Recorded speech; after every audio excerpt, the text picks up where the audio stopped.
Hello students.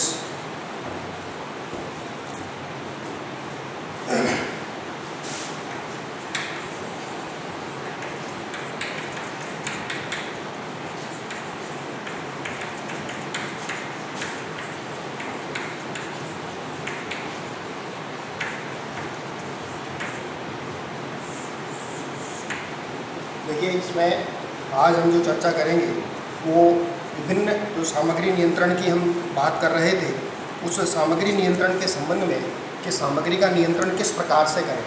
तो सामग्री का नियंत्रण करने के लिए आपको बताया था कि इसमें विभिन्न स्टॉक स्तरों का निर्धारण हमको जो है वो करना पड़ता है, और वो स्टॉक स्तर का निर्धारण कैसे करें इसका PDF मैंने डाला था व्हाट्सएप ग्रुप पे, वो आप उसमें मैटर देख लीजिए। तो उसका प्रैक्टिकली उसको हम किस प्रकार से करें, उसके सवाल हम किस तरह से करें, स्टॉक स्तर का निर्धारण हम किस प्रकार से करें, वो हम आज इसके अंदर जो है वो देखेंगे।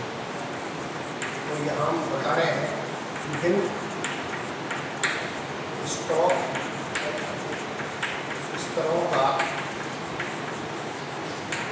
निर्धारण, कि स्टॉक स्तरों का निर्धारण हम किस प्रकार से जो है वो करें। तो इसमें जैसे आपको बताया था, जो स्टॉक स्तर होते हैं उसमें एक तो पुनः आदेश स्तर, रीऑर्डर लेवल, इसके अंदर हमको याद करना पड़ता है। जैसे एक तो होता है आपके रीऑर्डर लेवल, इसको हम कहते हैं RO। पुनः आदेश स्तर यानी एक बार माल जो मंगाते हैं, स्टॉक में जो माल खत्म हो जाता है तो दोबारा माल मंगाने का जो आदेश देते हैं वो आदेश हमको कब देना पड़ेगा, किस स्थिति में देना पड़ेगा, तो रीऑर्डर लेवल हमें याद करना पड़ता है। एक हम याद करते हैं इसमें मिनिमम स्टॉक लेवल, न्यूनतम स्टॉक स्तर, कि कारखाने में कम से कम कितना स्टॉक जो है वो रखा जाए, कि इतना स्टॉक तो एट ए टाइम हमेशा रहना चाहिए, कभी भी आवश्यकता हो सकती है। तो मिनिमम स्टॉक कितना हो, सामग्री का कितना स्टॉक रखा जाए। इसी तरह से जैसे मिनिमम है वैसे ही maximum stock level, maximum stock level कितना होगा, अधिकतम कितना रखें, क्योंकि यदि कारखाने में यदि आप बहुत ज़्यादा स्टॉक रखेंगे तो ज़्यादा स्टॉक रखने पर भी अननेसेसरी उसमें हमारी वर्किंग कैपिटल फंस जाती है, सामान बड़ा ख़राब भी होता है, डेप्रिसिएशन भी होता है, उड़ने का माल उड़ भी जाता है, लीकेज भी हो जाता है। तो माल के चोरी होने के, जब माल ज़्यादा होता है तो चोरी होने के चांसेस भी ज़्यादा होते हैं। तो इसलिए मैक्सिमम स्टॉक लेवल भी हमको इसमें याद करना पड़ता है कि अधिकतम स्टॉक स्तर कितना है। इसी प्रकार से फिर एक हम निकालते हैं average stock level, average stock level, औसत स्टॉक स्तर। तो औसत स्टॉक स्तर जो है वो क्या होता है, एवरेज। तो एवरेज तो जैसा नाम से स्पष्ट है, मुख्य रूप से जैसे मिनिमम और मैक्सिमम है, इसका एवरेज करके हम औसत स्टॉक स्तर हम याद कर सकते हैं। इसी प्रकार से डेंजर लेवल भी होता है, भय स्तर, जिसके अंदर तो भाई अब इतने ऐसी स्थिति आ गई कि अब तो इसको हमको माल मंगाना ही मंगाना पड़ेगा, रिस्क वाली स्थिति आ जाती है। जैसे गाड़ी के अंदर हम जो फ्यूल का जो इंडिकेटर आ जाता है गाड़ी के अंदर, रेड लाइट जल जाती है फ्यूल ख़त्म होते ही, कि अब तो रिजर्व में गाड़ी आ गई, तो अब तो हमको तेल डलाना ही है, ये डेंजर लेवल है, कभी भी तेल खत्म हो सकता है। तो उसी प्रकार से स्टॉक में भी ये हमें स्टॉक डेंजर लेवल एक होता है, वो हमको याद, तो ये नेचुरली जो मिनिमम स्टॉक लेवल है इससे भी कम जो है वो स्थिति उसकी डेंजर लेवल की जो है वो आती है। अब इसको एक सवाल के माध्यम से मैं आपको बताता हूँ कि इसको किस प्रकार से हम जो है वो करेंगे, इन लेवल्स को कैसे निकालेंगे। इसके फॉर्मूलाज आपको पहले जो बताए थे उसके आधार पर इसके फॉर्मूले हैं। जैसे एक सवाल इसमें दिया हुआ है, ये आप इसमें एग्जाम्पल 2 है, इसमें आप देख सकते हैं किताब के अंतर्गत, ये इसकी बुक है, इस बुक के अंदर आप देख सकते हैं। तो इसमें क्योंकि क्वेश्चन बड़ा है, क्वेश्चन लिखेंगे तो फिर उसमें समझ में कम आएगा आपके। तो इसमें देखिए ये सवाल दिया हुआ है, एक कंपनी की उत्पादन प्रक्रिया में 3 प्रकार की सामग्री है, ABC, 3 तरह का सबमिट मटेरियल उपयोग करती है। उसका रॉ मटेरियल है, यूजेज पर प्रोडक्ट है, पर यूनिट की एक यूनिट में कितने किलोग्राम का उपयोग होता है, रीऑर्डर क्वांटिटी हमें दे रखी है, प्राइस पर केजी दी हुई है, डिलीवरी पीरियड दे रखा है वीक्स का मिनिमम से मैक्सिमम, और ऑर्डर लेवल दे रखा है। इसमें एक प्रकार से अलग अलग A और B का ऑर्डर लेवल दिया हुआ है, और मिनिमम लेवल जो है वो C का इसके अंदर जो है हमें दिया हुआ है। फिर नीचे कहा कि साप्ताहिक उत्पादन का विचलन 175 से 225 इकाइयों तक है, जो औसतन 200 है। और निम्न मात्रा के विषय में आपका अनुमान क्या है। अब इसमें 4 चीज़ें हमें याद करनी है। ये जो है वो NGS यूनिवर्सिटी बीकानेर में 2007 में परीक्षा के अंतर्गत ये सवाल आया हुआ है। तो इसमें 4 चीज़ हमें याद करनी है। एक तो मैक्सिमम स्टॉक ऑफ ए, क्योंकि 3 प्रोडक्ट हैं तो तीनों का ये सारे लेवल निकालेंगे तो सवाल लंबा हो जाएगा।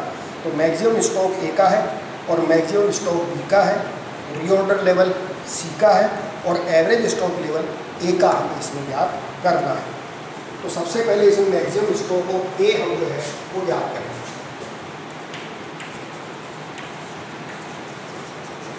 मैक्सिमम स्टॉक ऑफ ए, तो मैक्सिमम स्टॉक ए का जो हम याद करेंगे तो मैक्सिमम स्टॉक का जो फार्मूला है, पहले इसका फार्मूला हम जो है वो लिखेंगे।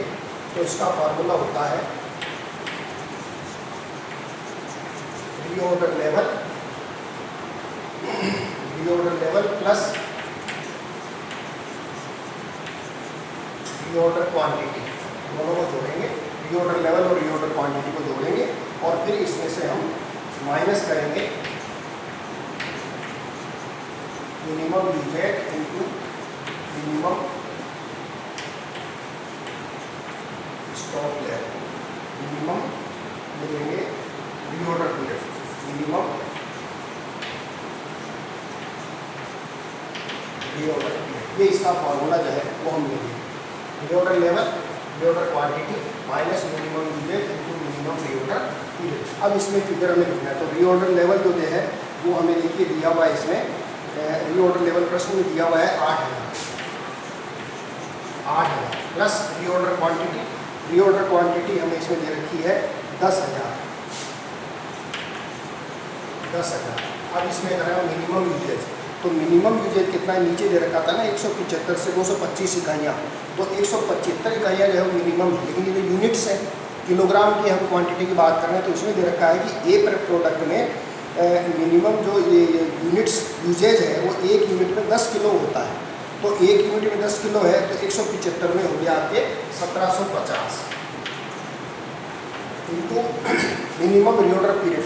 इसका जो रीऑर्डर पीरियड डिलीवरी पीरियड दे रखा है 1 to 3, 1 to 3 का मतलब 1 मिनिमम पीरियड है और 3 मैक्सिमम पीरियड है। एवरेज लेना हो तो 1 और 3 को जोड़ के तोता भाग देंगे, हम उसका एवरेज याद कर लेंगे। तो इंटू 1, ये इसके अंदर हम जो है वो लेंगे। तो ये आपका रहेगा 18,000 माइनस 1750, तो ये हो गया आपके 16,250 किलोग्राम। ये इसका जो है वो आंसर जो है वो आ जाएगा। तो मैक्सिमम स्टॉक ऑफ ए का कितना, 16,250 किलो तक का मैक्सिमम स्टॉक हम इसमें रख सकते हैं। इसी प्रकार है मैक्सिमम स्टॉक ऑफ बी, दूसरा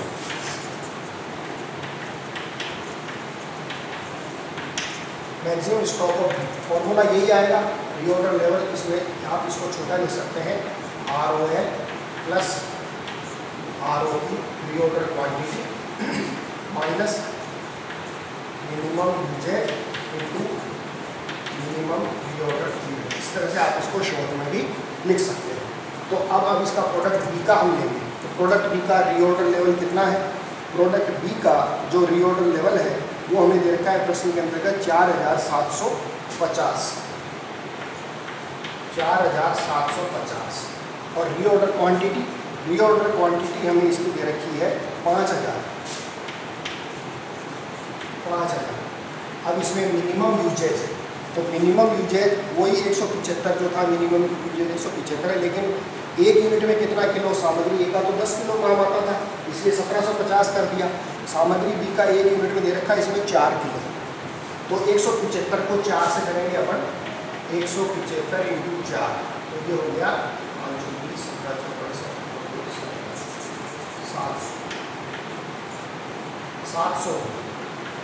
700 गुणा।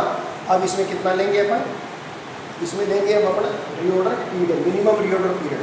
तो बी का रीऑर्डर पीरियड दे रखा है 3 से 5, 3 to 5, तो मिनिमम रीऑर्डर 3 हो गया, मैक्सिमम हो गया 5। तो इसमें 3 जो है वो हम लेंगे। तो अब ये हो गया आपके देखिए 5,9,750 माइनस 7,21, ये हो गया आपके 50, ये को 6 7 और 2 को 7, ये 7,650 किलो जो है, ये एक प्रकार से इसका आपके मैक्सिमम स्टॉक ऑफ बी जो है वो इसकी तरफ आ जाएगा। अब तीसरा जो पॉइंट इसमें पूछा है, reorder level of C.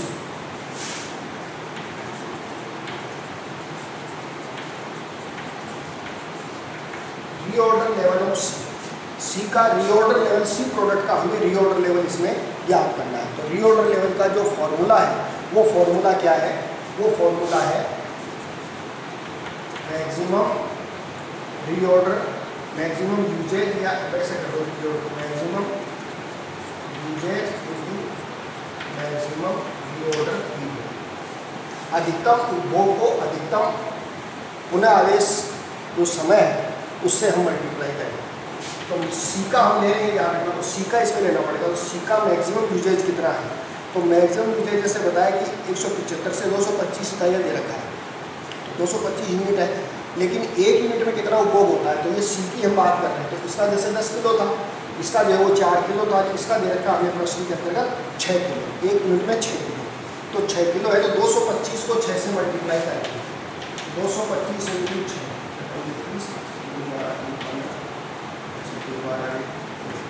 1350 kilo,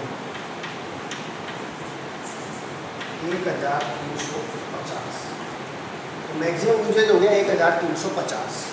और मैक्सिमम रीऑर्डर पीरियड कितना होगा, मैक्सिमम रीऑर्डर पीरियड इसका कितना आएगा, सी का दे रखा है 2 to 4, 2 से 4, तो 2 मिनिमम हो गया, 4 मैक्सिमम हो गया, तो इसलिए इसको 4 से मल्टीप्लाई करेंगे। तो इसका आंसर आ जाएगा आपके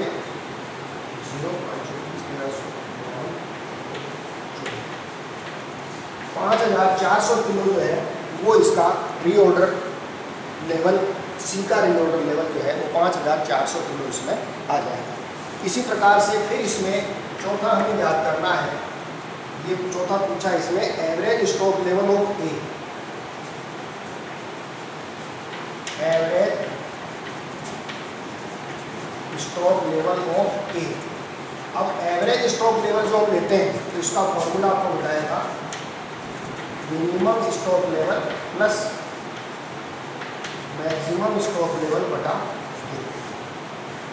अब हमें ए का लेना है, तो ए का देखिए मैक्सिमम स्टॉक लेवल तो आपने याद कर रखा है, मैक्सिमम स्टॉक लेवल तो हमारे पास है 16,250, लेकिन मिनिमम स्टॉक लेवल हमारे पास में नहीं है, तो इसलिए पहले आपको ए का मिनिमम स्टॉक लेवल इसमें याद करना पड़ेगा।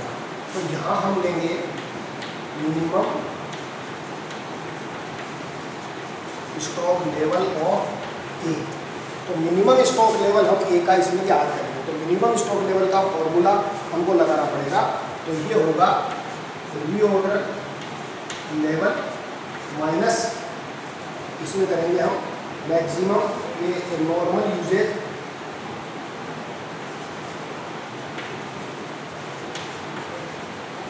नॉर्मल यूजेज गुणा normal reorder period into normal reorder period. इसको नॉर्मल भी कह सकते हो आप, इसको एवरेज शब्द भी हम यहाँ पर काम में ले सकते हैं। तो रीऑर्डर लेवल कितना है, तो ए का रीऑर्डर लेवल हमको लेना है, तो ए का जो रीऑर्डर लेवल है वो हमें दिया हुआ है, ए का रीऑर्डर लेवल है 8,000, ये हमने यहाँ भी दिया था रीऑर्डर लेवल 8,000, तो ए का रीऑर्डर लेवल है 8,000। अब इसमें नॉर्मल यूजेज यानी एवरेज यूजेज एक प्रकार से हमको लेना है, तो एवरेज यूजेज इसमें कितना आएगा, देखिए 175 मिनिमम और ये मैक्सिमम 200 यूनिट, और एवरेजिंग दे रखा है प्रश्न के अंतर्गत 200 यूनिट, तो एवरेजिंग 200 यूनिट है और ए का प्रोडक्ट है ये, तो ए में 1 किलो में कितना बताया था 10 किलो, तो 200 को 10 से गुणा करेंगे तो कितना हो गया 2000। और नॉर्मल रीऑर्डर पीरियड, तो नॉर्मल रीऑर्डर पीरियड का मतलब एक तरह से एवरेज रीऑर्डर पीरियड हो गया, तो ये पीरियड दे रखा है ए का 1 से 3, तो 1 मिनिमम है 3 मैक्सिमम है, तो 1 + 3, तो इसका एवरेज निकालेंगे अपन 1 + 3/2, तो इसको 2, 4 का 2 का मतलब 2 हो गया, तो इसको 2 से मल्टीप्लाई, तो ये 2 से इसको मल्टीप्लाई हम करके ये जो है वो हम याद करेंगे, तो ये हो गया आपके 8,000 माइनस 4,000 बराबर 4,000, ये हो गया आपके इसका मिनिमम स्टॉक लेवल। अब हम इसका एवरेज निकाल सकते हैं, एवरेज स्टॉक लेवल जो है वो याद करेंगे, तो मिनिमम तो कितना है 4,000, तो मिनिमम तो 4,000 और मैक्सिमम कितना था 16,250 बटा, तो ये हो गया 16,20,250 बटा 2, तो ये हो गया 10,125। ये इसका जो है वो आंसर आ जाएगा। आपके एवरेज स्टॉक लेवल जो है वो इसका इस प्रकार से हम जो है वो याद कर सकते हैं 10,125 की। तो ये स्टॉक के भिन्न स्तर हैं। इसी प्रकार के प्रश्न कई जो है वो हो सकते हैं, जो एक्सरसाइज के लिए आपके उसमें ग्रुप में भी डाले हुए हैं, व्हाट्सएप ग्रुप पे, उसमें आप देखिए इन सवालों को कर सकते हैं। Thank you.